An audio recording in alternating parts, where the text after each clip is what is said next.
So I'm going to go through some history of science and technology policy because what we're going through right now, at least in the United States, but I think it's not just a US story, um, is a retrenchment and probably a realignment of the whole system for supporting science and technology policy that has been fairly stable for the last 80 years.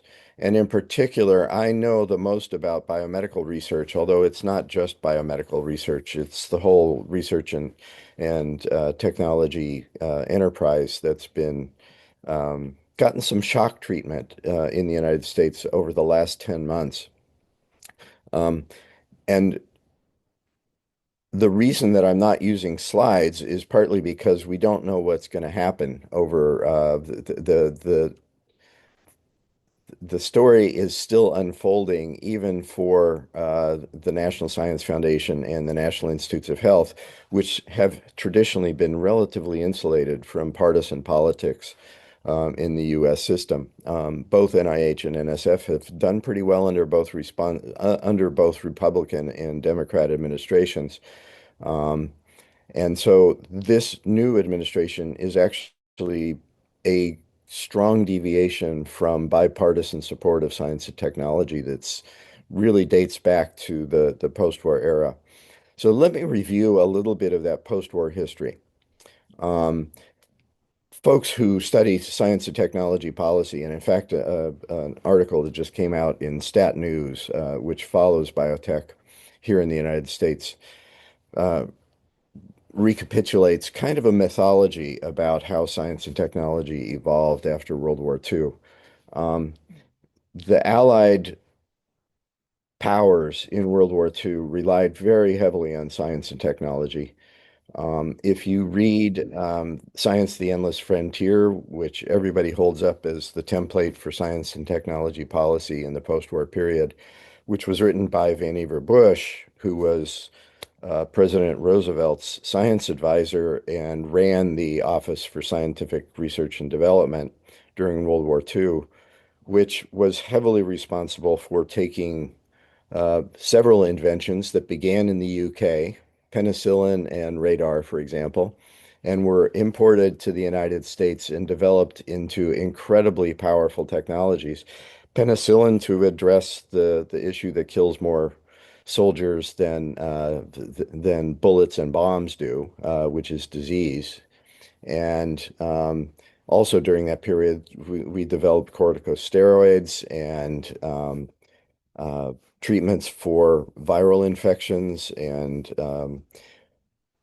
vaccines and antimalarials. This was all going on during World War II. Tremendous scientific advances, but also in the war-making machinery, the development of radar was incredibly important in the Battle of Britain, and the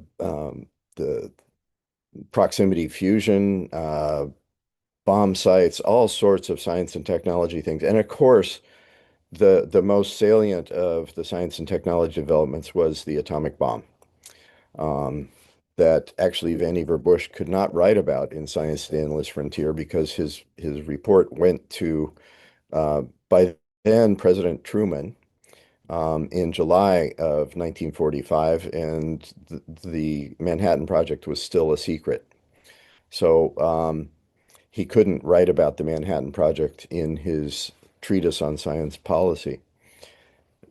Bush basically made a strong argument that the war effort had drawn on a lot of a stock of knowledge that existed in science that could be applied to technology by scientists by kind of repurposing the great brains that were available to the Allied powers. And his main argument was that in order to, we need to refill the stock of knowledge of basic research, and that was going to be a responsibility of the federal government because nobody else would do it. Industry wouldn't be incentivized to fund for the basic research that then is the fount of all these wonderful technologies. Um, that was one theme of Science: The Endless Frontier. Another thing to think about for Vannevar Bush was he was actually an electrical engineer, and he developed computers, although not digital computers. He developed analog computers. Um, and but he was very sophisticated in his thinking about industrial academic relationships and their interaction with government. So he kind of presaged what later became characterized as the triple helix of government, academe, and industry working together. And his thesis in his later writings, not in Science: The Endless Frontier so much, but in his later writings, he really attributed the partnership of all three units pulling in harness during the war effort as one of the major reasons that the Allies won the war, because Germany and Japan basically refocused their science and technology policy very much on short-term spending on developing new technologies and improving technologies, and did not really have a partnership framework. Um, so he wrote this treatise that basically argued the federal government should leave science to scientists and should spend money at the basic science level, and good things would follow.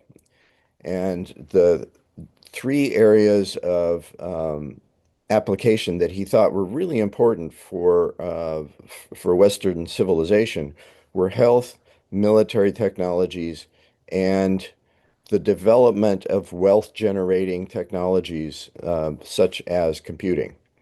Um, so th those were the three motivations: health, wealth, and military power. Um, that became somewhat unstable in the post-war period, and there was what happened after um, FDR died in April of 1945 and was replaced by Harry Truman. Harry Truman, when he took the presidency, had only been to the White House twice when he was vice president. He'd been a senator, kind of a backbench senator. He emerged from nowhere in the 1944 elections and became the vice presidential candidate, but he did not even know about the Manhattan Project until he became president of the United States. And it wasn't until a week after he became president that he knew that there was an imminent decision about whether to drop the bomb on Hiroshima and Nagasaki that he was going to have to make in the first month of his presidency. Um, so he was basically faced with a very, very steep uphill climb, and he came out of a political system that was much more populist and um, focused on distributing wealth among the regions of the United States as much as focusing on a scientific elite. So where Vannevar Bush was a basically it was MIT, Caltech, Stanford, Harvard, and a few elite universities that got the lion's share of funding from the Office of Scientific Research and Development. Um, that was not the model that was favored by the alternative model for supporting science and technology in the post-war era, which was championed by a West Virginia Senator, Harley Kilgore, who wanted much more kind of traditional, use science and technology as a mechanism for, um, it was basically more along the model of how agricultural research had been developed in the United States, with strong extension into the users and distribution of the benefits of science and technology geographically. Kilgore had drafted a bill during World War II, and had proposed it. And at first, he and Bush were in alignment and working together. But then Bush parted company with Harley Kilgore right after the war and basically um, proposed a National Research Foundation that would have been a unitary Ministry of Science and Technology, which is not unlike how most of the European countries developed science and technology after World War II. Um, which meant that all of science was going to be housed in one place. So that would include medical research, it would include militarily relevant research, and it would include the flywheel of physical sciences and chemistry and general biology and evolutionary biology and everything. That National Research Foundation bill that Vannevar basically Vannevar Bush worked behind Kilgore's back and ended up competing with the Kilgore bill. It was passed, and then Truman vetoed it. And it took until 1950 to create what became the National Science Foundation, as opposed to the National Research Foundation, a very significant linguistic change that mattered programmatically. And by the time the National Science Foundation was created in 1950, the budget for the National Institutes of Health was larger than what he projected to be the whole budget for his National Research Foundation. Um, so NIH had developed a research program um, that basically grew out of both the post-war research and the success of things like penicillin and antimalarials and vaccines during World War II, and also took advantage of the fact that NIH kind of discovered an extramural research funding pathway that became basically the flywheel for all of biomedical research in the United States, and has become, at its $50 billion a year budget, has become by far the largest support for biomedical research on the planet. Um, so NIH had basically gone off on its own trajectory. In the military, Vannevar Bush was not actually very popular among the military leaders, and especially after FDR died, his control over the politics of science and technology policy diminished really dramatically. Truman didn't pay all that much attention to Science, the Endless Frontier, his report. Other people did, but he didn't. That is, Truman didn't. And Truman was actually much closer to the Kilgorean thinking about science and technology policy. And one of the other things that happened is basically Vannevar Bush was slowly pushed out of government, and he left government in 1948 finally. And for the last year that he was in government, from 47 to 48, he really didn't have much influence at all. The military services began to step in and develop their own support for the physical sciences that were relevant to military technology.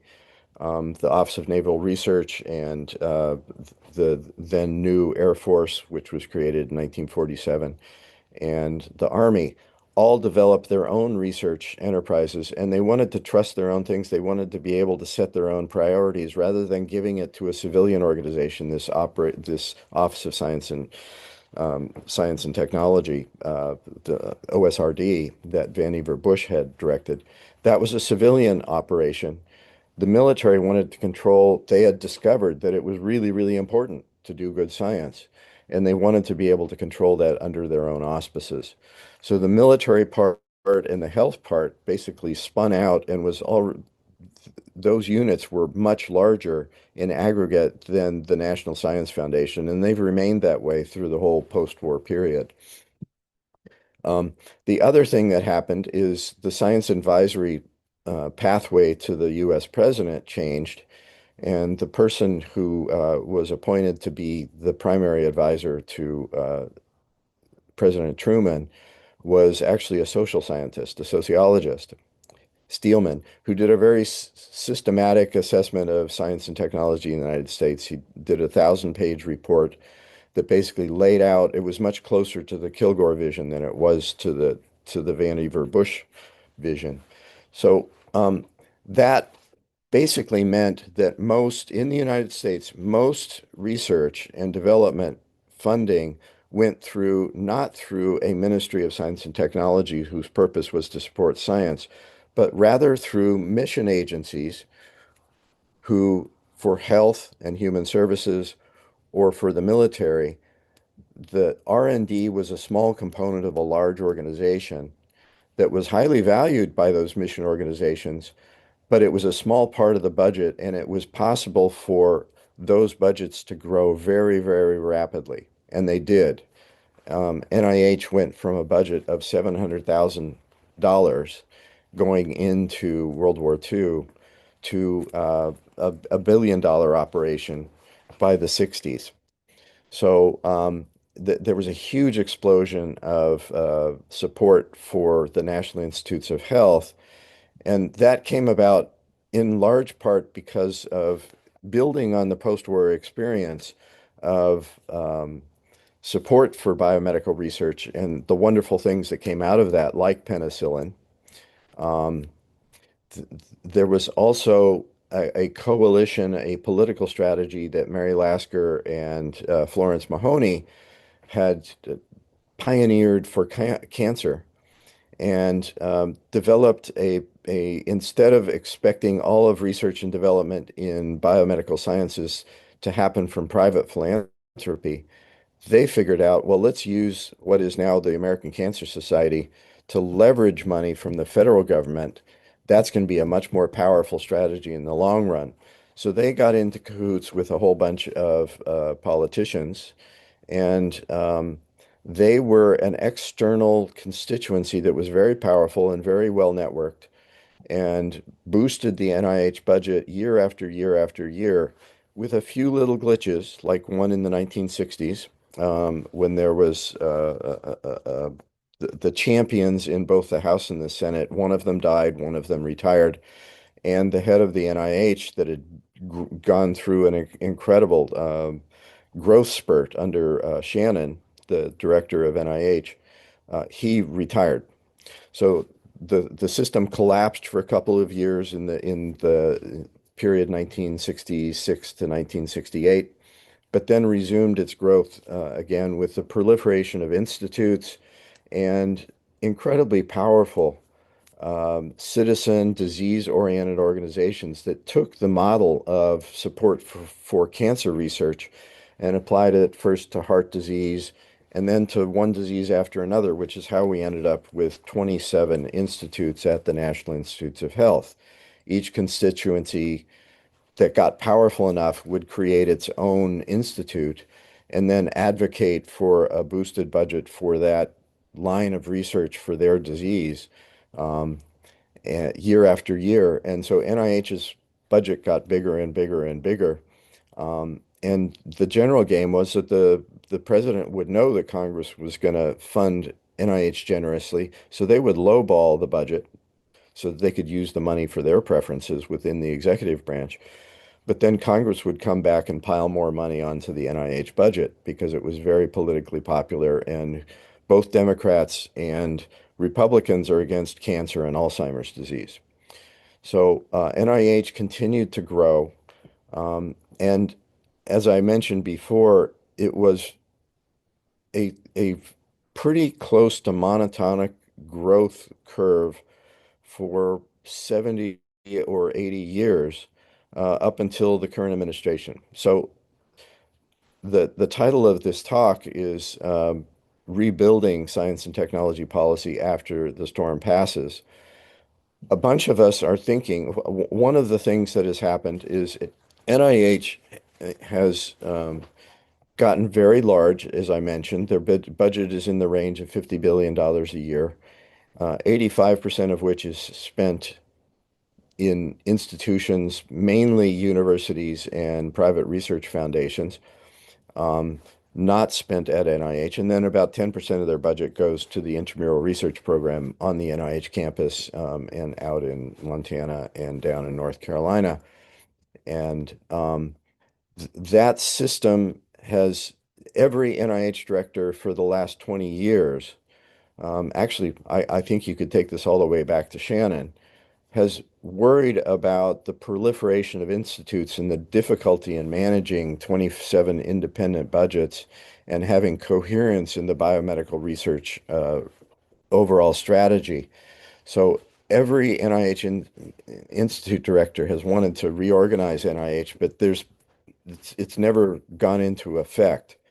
Um, and I think where we are now in the United States, and just to review the bidding for those of you who are not following our politics really closely, The proposal from the president's budget this year was to cut the NIH budget by roughly 40% and the NSF budget by a comparable fraction.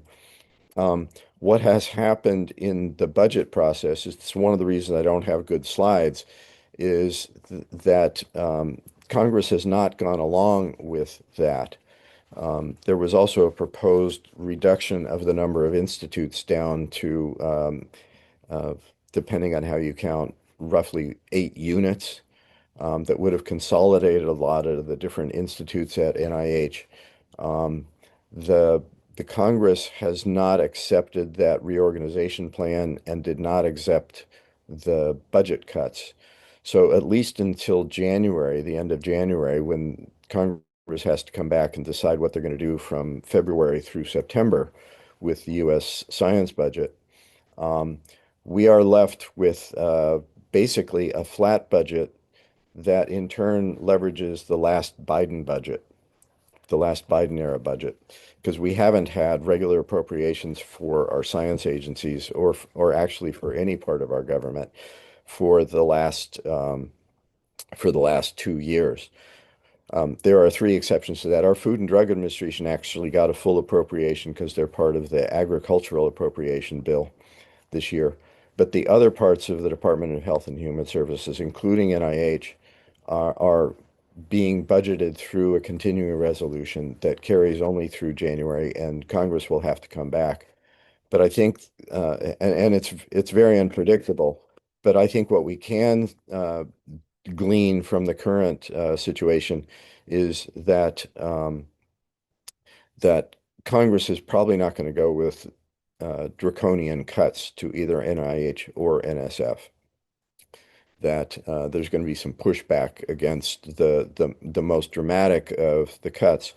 That said, the rebuilding part of the talk here is in part based on the experience of many of us in Washington who, from February through May of this year, were getting a constant litany of requests from mainly junior scholars and researchers and federal employees who are in the science and technology business who had suddenly got basically their prospects for a career in this area suddenly looked very, very bleak.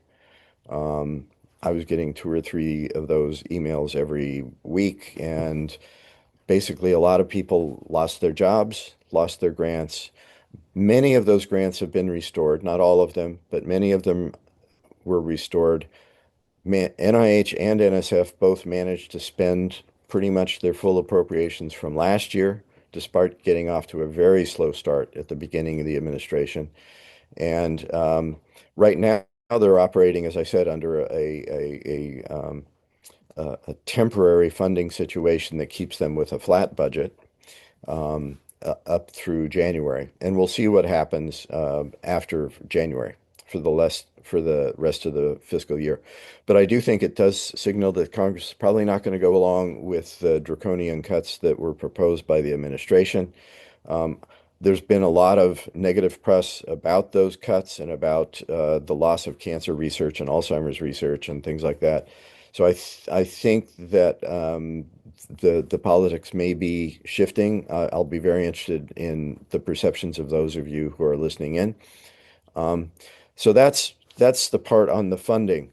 The other thing that I think is worth thinking about is one of the other developments recently in science technology policy related to biomedical research was the creation of a new unit that eventually became part of the National Institutes of Health after a long debate about whether it should actually be at NIH. And that was the Advanced Research Projects Agency for Health that was created in the Biden administration. And it was basically a sense of Congress and the Biden administration that NIH had gotten too conservative and was not supporting the most creative new stuff because of the natural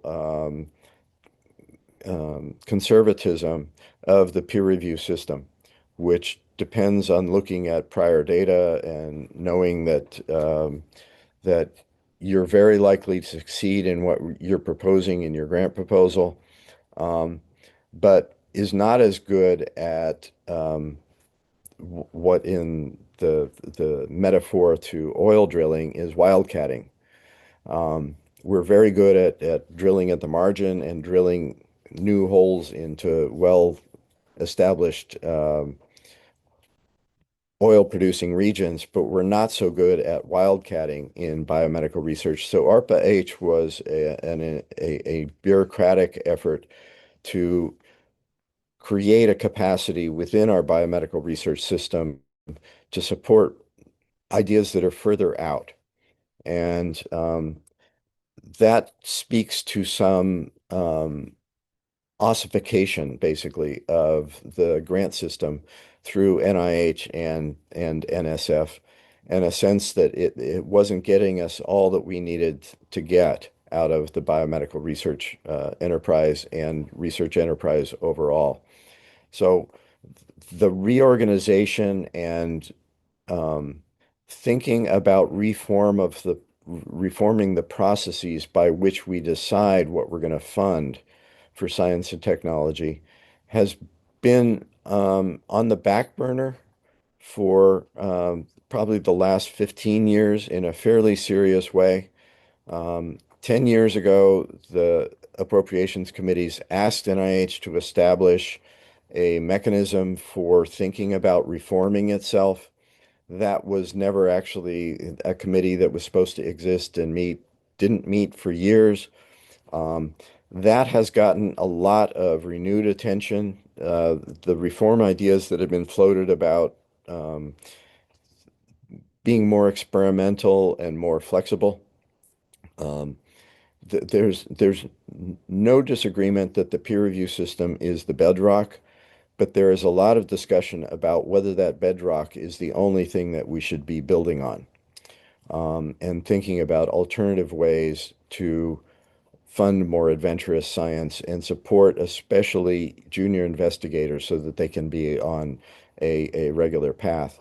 That has probably been the thing that's gotten most disrupted in the last year, which is the fate of very junior researchers who are not sure at all whether they can support a research career now in the United States. The trust in the level of support coming from the National Institutes of Health that's been very consistent for 80 years is suddenly in question. So a group of us are now talking, many groups, I should say, are talking about taking what has been a largely negative experience over the last 10 months and turning that into an opportunity for thinking about um, rebuilding the science and technology enterprise um, when the storm passes. That is, the strategies that have been pursued so far have been basically fire the federal officials whose jobs are vulnerable and because they hadn't been permanently employed or they were fellows or whatever, and um, basically cut the jobs that are available through the federal government by more than double-digit amounts at both NSF and NIH, and also cut grants. And then, as I said before, many of those have been reestablished, but that is a disruption that we haven't seen. I think the storm in that sense is beginning to pass, and we're beginning to feel like maybe it's not going to be business as usual, but it doesn't seem like the lifeblood, that is the budget of science and technology for NIH and NSF. It doesn't feel like that's as vulnerable as it was 10 months ago. Um, but the procedures by which we do that are still in place. And so there's a lot of talk about how to better support biomedical research um, and in the future, and thinking about how to tweak the peer review system, how to foster high-risk research along the lines of what ARPA-H was intended to support, and alternatives to the current framework that would improve the system, and think about being experimental in how we not just experimental in the labs that are doing the research, but actually be experimental and learn from how we give out the money for supporting research so that we can learn and keep a system that is adaptable and is learning from past experience. So I'll stop there and see if there are questions or comments, and I'm very interested in observations from those of you who are out there in the real world trying to deal with this. Thank you very much, Robert. I invite the listeners to turn on their cameras and the microphones. Please raise your hands if you'd like to ask a question. So, while our audience is thinking, Robert, I have a question. What is the perception in terms of uh, China or other organizations, other countries surpassing the US mightiness at some point of scientific research because Yeah, of so because of these changes that have happened? Is there a way that it might just not be able to get up? yeah, so I thank you for raising that, Lisa, because that is a new dynamic. It's not a completely un new dynamic. When I first came to Washington in the early 1980s, a similar phenomenon was happening in science and technology policy, although at that time the fear was this book by Ezra Vogel about Japan as number one, the fact that Japan had caught up and surpassed the United States in auto manufacturing and in chip manufacturing was a serious crisis in Washington science and technology policy. Um, it turned out that that threat did not really materialize, um, and the U.S. bounced back. But I think the China situation right now is different, and it's different in two respects. One is the U.S. has basically attacked the foundations of science and technology in the United States, which has never happened before, at least not in the post-war period. Um, so we're assisting in the deconstruction of what was a vibrant system for supporting science and technology. And at the same time, China has increased its funding for science and technology in general by sixfold in a three-decade period, and its funding is has now surpassed Europe's and is just an inch below where we are in the United States. Um, and in certain fields of science and technology, not so much the life sciences yet, but in other domains, they have actually surpassed the US in publications, in production of PhDs and postdocs and researchers. And so one of the other dynamics here, and there are many cross currents here. One of the cross currents is that a lot of attention here in Washington has been to basically try to close the gates and control the leakage of technology and information to China. So NIH, for example, has said you can't share controlled access data with China, North Korea, Venezuela, and other countries that are on the outs. Um, and that's a new policy that just went into effect during this administration. Um, and the concern there is basically both national security, that is the military aspects of the life sciences, and also concern about industrial espionage and leaking our most valuable assets to China. Um, I think it's different from Japan in the sense that I think the Chinese strategy is much more robust than the Japanese strategy was. Um, and I don't think we can expect retrenchment from the commitment that the Chinese government has just made. They just reiterated it six weeks ago in their most recent statement. And Xi himself, the head of government in China, has basically doubled down on commitment to independently developing China as the sort of scientific power that can get Nobel Prizes that have been so dominated by the US and Europe in the post-war period. So I take that very seriously, and a lot of people are taking it seriously. I said there are cross currents. There are cross currents in the sense that science is basically a global enterprise, and there's still a lot of crosstalk at the scientific level of scientists working with each other and trying to collaborate. But the counter current to that is this concern about flow of information that might have future economic or military potential. And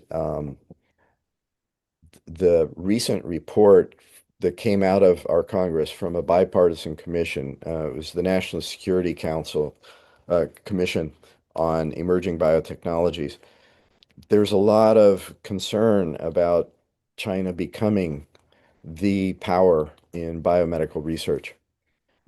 So that's new in the last few years, and I don't think we've taken it seriously. Um, and but now it is being taken seriously. I'm not sure where it's going to head because I think both of these things are true. Science truly is a global enterprise. Knowledge flows everywhere. It's a global public good, and at the same time, it does have military and economic implications. And economic nationalism is clearly on the rise. So I don't know that that's an answer to your question, except that people are thinking about it much more seriously now. Yeah, there are a lot of signs and indications that China is succeeding in many ways with life sciences. I'm not even going to touch space and other areas. So, Peter, why don't we take your question and then Andrew? Thank you. So hi, Bob. Good to see you. For the rest of the audience, Bob and I go way back to institutions in Washington that helped understand and evaluate scientific issues, some of which don't exist anymore. And as for Bob, as you know, this is a UK-US group, and many of the people involved in Consilium Scientific have been involved in what used to be called NICE. And my questions relate to perhaps some comparative question about how do we think about the value of science itself and set priorities. We worked on Alzheimer's disease, which has been viewed as a priority, and we've actually addressed that particular condition or set of conditions in meetings in Consilium Scientific. But I'm going to shift a bit more to your metaphor of when the storm passes. The storm ain't passing. The climate crisis is with us. And I personally believe that science is increasingly going to be affected by that mega force, which goes beyond human politics, although it obviously includes it. So it seems to me we're going to have to make some tough decisions about what is science good for, where to apply it, and how as societies we will come up with those priorities and not leave it to, for example, the disease-specific groups and the disease-specific national institutes, and really develop a sense of common investment in science and with a recognition of the limits of what it can and can't do. And that was pretty darn long-winded. And by the way, I will tell you, you're pretending to be in Phoenix or in Arizona with your little Indian garb. I love it. That is a pretty idyllic shot of Arizona. Arizona is going to run out. Our ASU is running out of electricity and it's running out of water. So maybe I'll just contextualize my question by placing you in Arizona and asking you the question.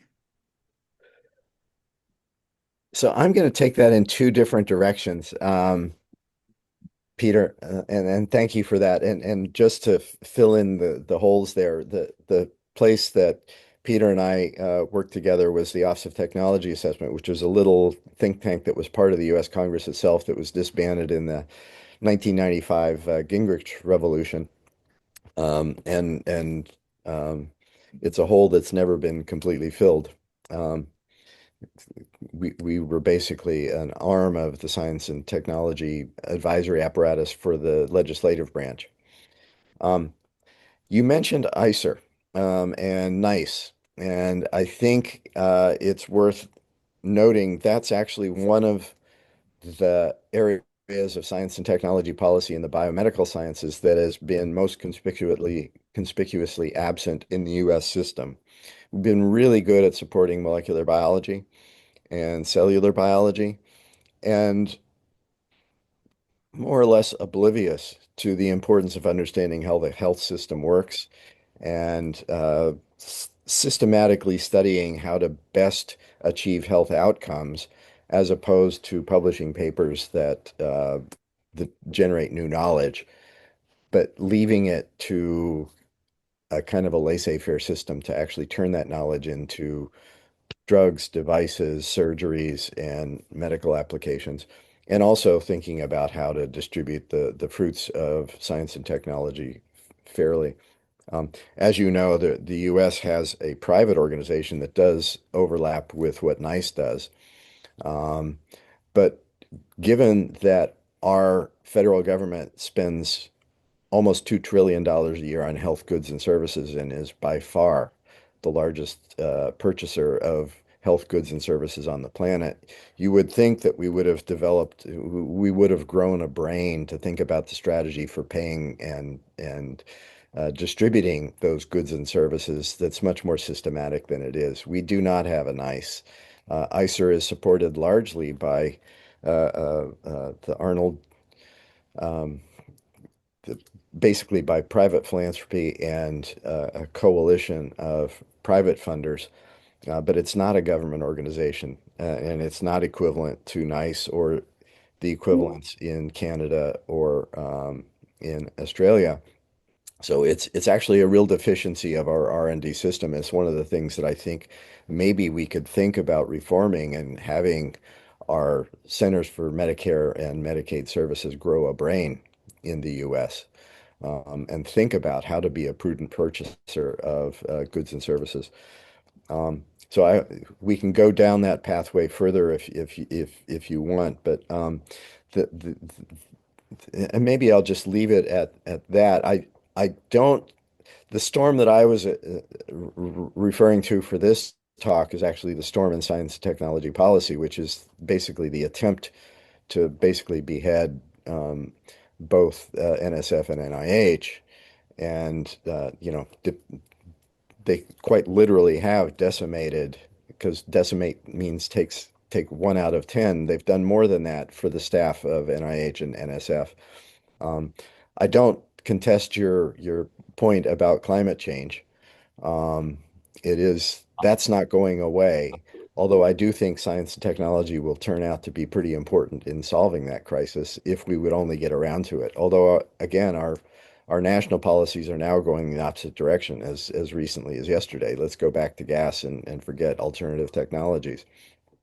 Um, so I don't contest that point, although I do hope that science and technology will be part of the solution rather than part of the problem. I see two other, David and Francois. Before we get to David and Francois, I'd like to give the word to Andrew. Andrew, I think you had your arm up. Would Yeah. you like to? I think it's a perfect point. And Robert, if you don't know Andrew, Sure. he's the CEO of NICE for 20 years. So. Yeah, thanks, Lisa. And Robert, it's a really interesting talk. Thanks very much. I just want to take you back to the whole question of the current administration and its position in respect of funding science and research in the US. And I was going to ask you whether or not you think the current administration has got a coherent strategy towards that, but I suspect I may know the answer to that question. More specifically, do you think that the current administration wants to sort of genuinely wants to maintain the coherence, sorry, not the coherence,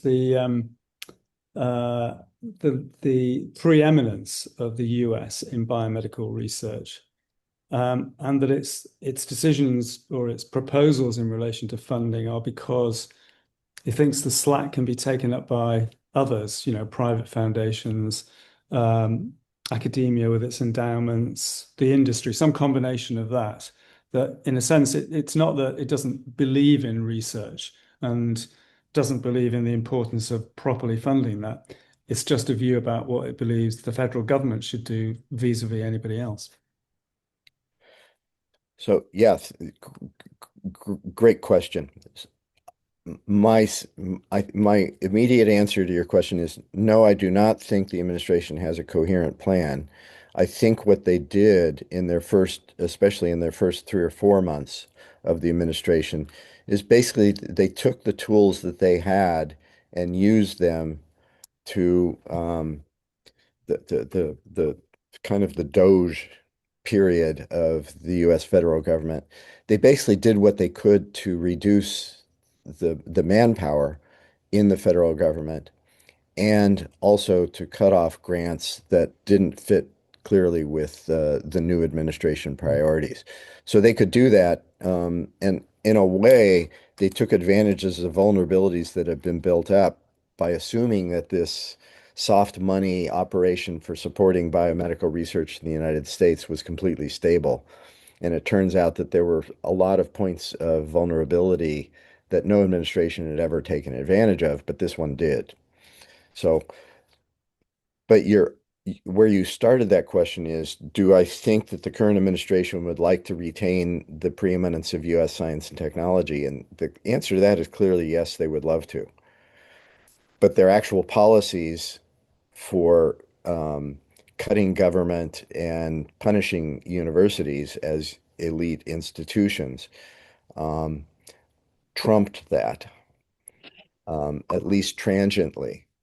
And I think what may happen now is I think maybe I really have no insight.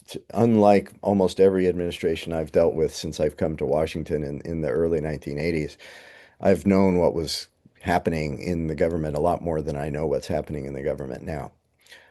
So I'm not sure, but what I'm hoping is that I think some of the blowback and the pushback uh, over NIH and NSF is beginning to take hold. And in fact, we will come back to supporting those organizations as part of the retaining the preeminence of U.S. science and technology. Thank So I you. think they've had rhetoric did not match the reality for a Yeah. while, and I think maybe based on the experience of this year, maybe they will come back more into alignment that they were in the first 10 months of the administration. Thank you. Thank you, Robert. That's hopefully they have time for that. So, David, please go ahead with your question. Yes, I was astonished when I read RFK Jr.'s list of things that were wrong with science, because it was spot on, actually. And of course, he suffers from all the problems that he was listing himself. But there is a problem in science, the reproducibility crisis and whatnot, and that has left it quite vulnerable, I'm afraid. And there was a problem before with too many papers being published, and AI has made that a lot worse. There's journals being flooded with fabricated, systematic reviews and so on. I don't know what to do about it, do you? Well, yeah, I would say there were two vulnerabilities that have become especially stark in the last 10 months. One of them is that we really don't have good solutions to the reproducibility crisis. Um, I think the reproducibility crisis is set up by the incentives that we have in the system right now that counts publications and almost nothing else. Um, Other than at least at universities, you count publications and you count external funding coming to your institution through your grants and contracts. Um, and those basically are a formula for getting lots of papers out, but not necessarily doing the best science. Um, and that's a system problem that many of us have been writing about for well over a decade. It's a real problem, and I think that's why I'm calling for experimentation in that's a system problem. you're not going to solve that one individual grant at a time. You're going to solve that by realigning the incentives to do good science. And I think philanthropy has been ahead of NIH in coming up with ways of doing that. The Broad Institute and Chan Zuckerberg and lots of the new foundations that have cropped up in biomedical research are trying new mechanisms. Howard Hughes Medical Institute, trying mechanisms that don't replace NIH, that actually build on NIH, but attempt to really support really, really good long-term science. So I don't think it's an insoluble problem, but I think it's a real one. The other thing that you didn't allude to, but I would say was also a huge vulnerability, is the idea that elites can stably count on public support without making the links to the general public of why this stuff matters. And I think that's something that many of us have realized we haven't done a good job of in academe, is explaining why it is this research that we get funded to do through the National Institutes of Health actually matters in people's lives. And that's a communication problem, and it's also an engagement problem. But, but just as important, it's how do decisions get made about what the priorities are in science. And I think there's a lot of institutional reform that could be done in that area. I could, I don't want to go into great depth there because it gets really complicated, but I think there's a lot of room for improvement there. Thank you, Robert. Francois, last question from you. Thank you, Lisa. Hello, Bob. It's a fascinating talk. I have two questions, Bob. The first one is, it also this decrease in the funding of from the governments, the funding of science and research, also creates an opportunity to get private funding. So to have companies, private companies, to, in a sense, hijack the research conducted by academia. So my question is, did it happen? And if it didn't happen, how do you explain that it didn't happen? And my second question is, well, I might be wrong, but I believe that what we are seeing at the moment in the US with the Trump-like administration or policies, whatever, is probably a long-lasting change in the policies in the US. I probably believe it will be the same during the next 10, 15, 20 years. So how do you feel that it will have long-lasting effects? Well, probably these long-lasting effects, and how will this kind of funding crisis will be resolved, if it can be resolved? So let me answer the last question first, which is, do I think this is long lasting? I don't know. I don't think any of us know. My instinct, but that's all it is. My instinct is that our nation usually comes to its senses and has had robust support for biomedical research because everybody agrees that there are a lot of diseases we don't know what to do about, and it would be nice if we did, and people's lives would be better and longer if we did research to figure out how the body works and then figure out how to make it work better. And I think a lot of people believe that, and I think in the long run, democracies usually can be counted on to come up with a solution. The question is our democracy going to last, and are these policies going to last? And I don't really have a sense of that. I used to think I knew what my politics were in my country, but I don't anymore. So that's the first question. That's the second question. The first question you asked, which is about, I don't, even in the area that I study most, which is genomics, by the fifth year of the Human Genome Project, the level of private funding in genomics was twofold higher than the government funding for genomics. And one of the lessons I take from the history of science and technology in general is that Vannevar Bush was right in one respect. He was wrong in many respects, but he was right in one respect, which was this partnership framework of the triple helix, government, industry, and academe, really do need, they do different things at different times.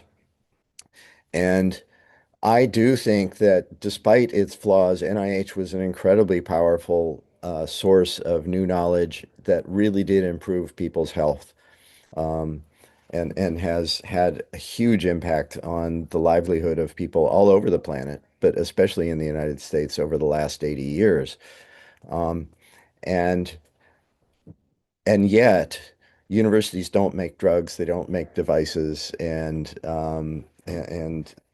without the biotech and pharmaceutical and device industries, we wouldn't have those advances in life expectancy and improvement in life that we've actually seen.